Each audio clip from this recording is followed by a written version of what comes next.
నానాయుధములమైన దురాశలకును భోగములకును దాసులయుండుడి.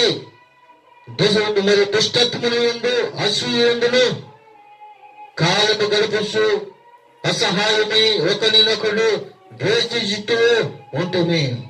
కాలం గడుపుకుంటూనే ఉన్నాం, ద్వేషించుకుంటూనే ఉన్నాం, దుష్టత్వములు ఉంటూనే ఉన్నాం, అసహాయమైన పనులు చేస్తూ ఉన్నాం, దేవునికి విరోధంగానే బ్రతుకుతున్నాం.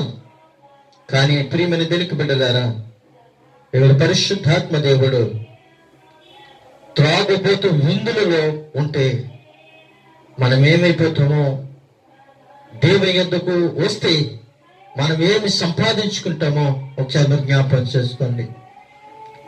మరియ దగ్గరికి వచ్చి దూత అంటుంది, మరియా నీకు శుభము అని చెప్తుంది. పుట్టబోయే శిశువు పరిశుద్ధుడు, పుట్టబోయే శిశువు పరిశుద్ధుడు. మరి ఇంటికి ఎలాగైతే శుభం వచ్చిందో, యేసయ్య ఇంటికి ఎలాగైతే శుభం వచ్చిందో నీ ఇంటికి కూడా అదే శుభం పలకాలని చెప్తూ ఉన్నాడు. శుభం మన నాలుకతో శుభం